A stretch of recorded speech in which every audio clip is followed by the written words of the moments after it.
Hello, my name is Rosemary Jane and I'm a senior tutor here at the University of Portsmouth, where I teach English for academic purposes.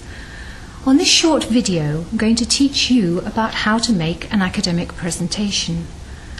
I know that many of you worry about how to make a presentation, you worry about the structure, but if you follow the guidelines in this video, you won't have any trouble at all.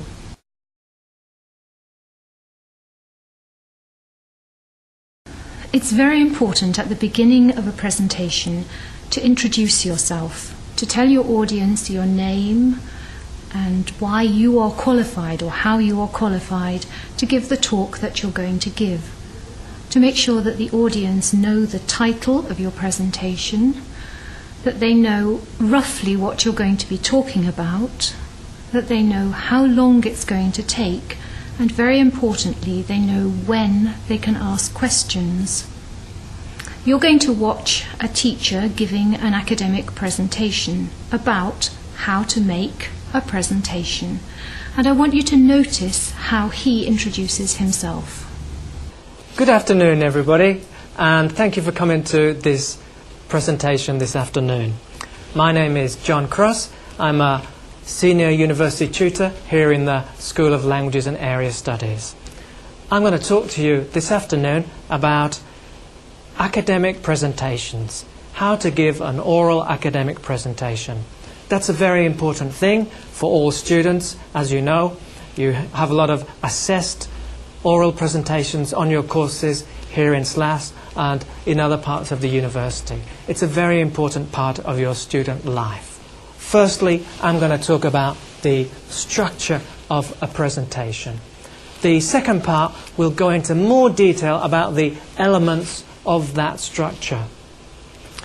Thirdly, I'm going to talk about something called signposting. Signposting. How to make the audience follow what you're saying, giving directions. That's the third part.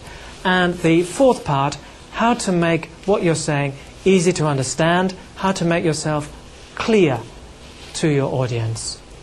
Fifthly, I'm going to talk about the importance of conclusions, summing up what you have said.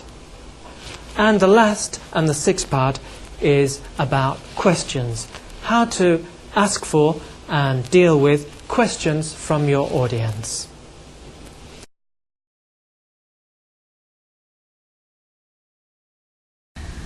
After you've introduced yourself and outlined your talk, you'll make your first transition. By transition, I mean the things that you would say to let your audience know that you are moving on to a new point. What you're doing is telling the audience that the point you have been talking about is finished and you're ready to start a new point. So you'll say something like, well, let me move on now to my point about X, Y, and Z, or I'll move now to my next point, which is...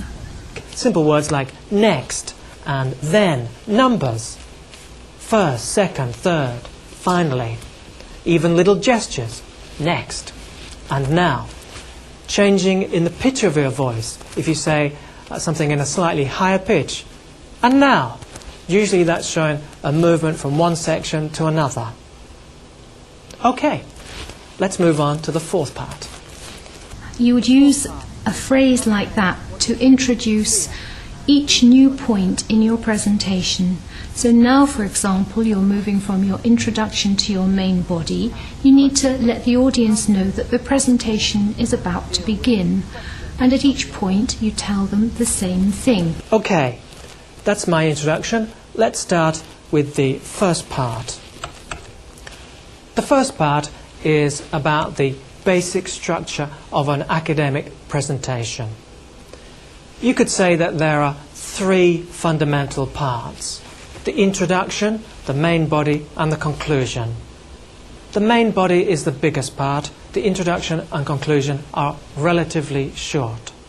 The introduction should tell the audience what you're going to talk about.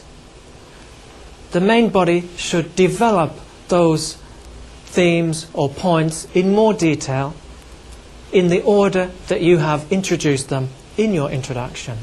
The conclusion should pick out the main points from the main body and summarize them for your audience. So the conclusion is very similar to the introduction, in fact. Now I'm going to talk about the third part, the third thing, which, as I said, is signposting. Now, you can think about signposting in this way. When you're out in the street, walking around, or in your car or on your bicycle, you can see a lot of signposts around you. The signposts tell you how fast you can go, where the place you want to go is, how to get there, tell you to turn left, tell you to turn right, tell you to stop, that kind of thing. Now, go back to the presentation. In the presentation, the signposts also tell the audience the direction they're going, when they're going to get there, where they are at that moment, where to stop and move on to something else. And even right at the end, when you've finished your main body and you're about to conclude your presentation, you use another signpost, and there are a lot that you can use. For example, you could say, now I'm about to conclude my presentation, or let me sum up the main points again.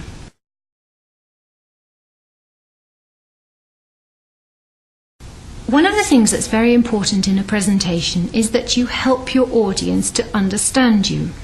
And there are a number of ways that you can do this. The first is to remember that you're having a conversation with them, albeit a one-sided conversation. You're not giving a lecture and you're not reading from a script or from your PowerPoint screen. You have to maintain eye contact by looking at everybody in your audience while you're talking to them.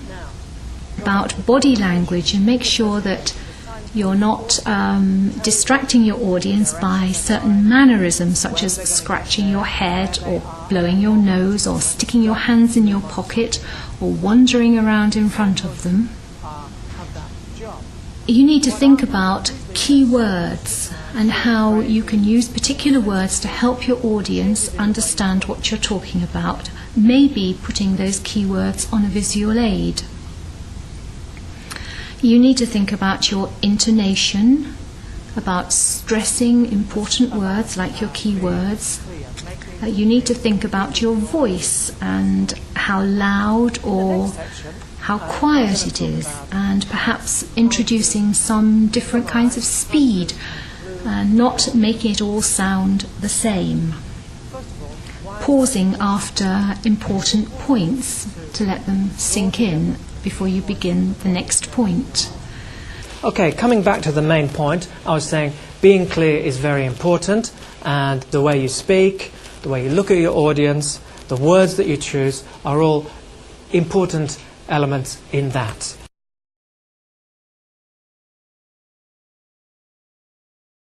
You need to finish your presentation very strongly so they'll go out with very good memories of you as a presenter and your ability to cover your topic well. You need to make a transition or signpost the fact that you're going to make your conclusion. Okay, so that brings me to the end of my presentation. I talked about how to give an oral academic presentation. I said that it's very important for all students. In fact, of course, it's important for teachers too. That's part of our job. And in my presentation, I talked about 6 main things. I talked about the basic structure of an oral presentation. Then I went into some detail about those elements of the structure. That was secondly. Thirdly, I talked about signposting. What are signposts and how to use them. I talked about, fourthly, how to make yourself clear, how to make what you say easy to understand for the audience. The 5th thing was the importance of summing up, making a conclusion to your presentation. And 6th and last, I talked about how to encourage and manage questions from the audience. And then when you've done that, before you sit down, you have to remember to invite the audience to ask you some questions. Okay, that's it. Thank you very much for listening. And now, any questions? Okay. Do I have to have a conclusion in all my presentations? I think the conclusion is very important. It's very helpful to the listeners to have the main points of your presentation picked out one more time. So yes, I would say always put in a conclusion. Okay, thank you.